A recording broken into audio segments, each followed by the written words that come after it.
Good morning, welcome back to my channel. आप लोग सोच रहे होंगे सुबह सुबह ये क्या खाना बना रही है। हाँ, क्या करो गाइस, मैं बनाई थी आज ब्रेकफास्ट में पोहा और रोटी, चीज़ का पराठा आरू के लिए, क्योंकि आज हमको डायरेक्टली जाना था।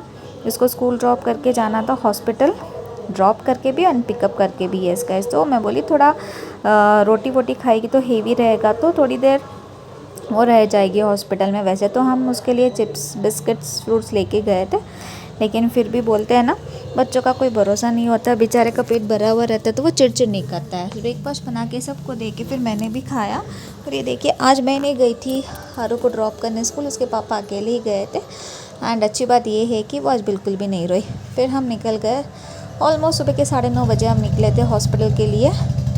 हाँ, मिल गया था ऑटो टाइम से। फिर वहाँ से आरू को पिकअप करके फिर हम चले खाए हॉस्पिटल। वहाँ पे इतनी देर तक वेट कर रहे थे। मैं बोली थी ना, बच्चों को तो भूख लगती है, इसलिए मैं पहले से ही आरू के लिए जिम जैम का बिस्किट पैक करके रखी थी, तो वो खा रही थी बैठे बैठे। फिर आई ब्लड टेस्ट की बारी, तो मैं थक गई थी वेट करते करते। फिर जो टाइम आया, जैसे ये लोग ब्लड निकाले ना, इतने ज़्यादा चक्कर आने लग गए, मुझे समझ ही नहीं आ रहा था। प्लस ब्लड टेस्ट दे के फिर निकल गए हम घर के लिए। एंड बारिश आ रही थी गाइस। मैं बोली ना, बैंगलोर में बारिश रुकने का नाम ही नहीं लेती है। इसका कभी भरोसा नहीं होता, कभी भी बारिश शुरू हो जाती है। आई हो, मैं पहले तो सब्ज़ी बना के ही गई थी, खाने की तैयारी करके गई थी। पर आने के बाद रोटी बनाने की हिम्मत नहीं थी, तो सिर्फ दाल चावल ही बना लिए, क्योंकि मुझे लग रही थी ज़ोरदार से भूख। उसके बाद मैं आरू को खिलाई, फिर मैं खाई थी।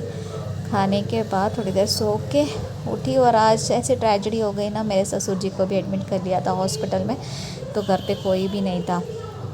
फिर शाम की टाइम हो गई थी, धूप कर दिया था मैंने पूरे घर में नेगेटिविटी को दूर करने के लिए। और आज मैं खिड़की जब बंद करने गई तो देखी कबूतर बैठा है। कितनी भी कोशिश कर रही तो उड़ के जा ही नहीं रहा। रात का खाना वाना हो गया था, बर्तन वर्तन धुल गए थे। थोड़ी सी देर मेरे उड़ने की आशा। आज के लिए बस इतना ही। अच्छा लगे तो फॉलो करिए।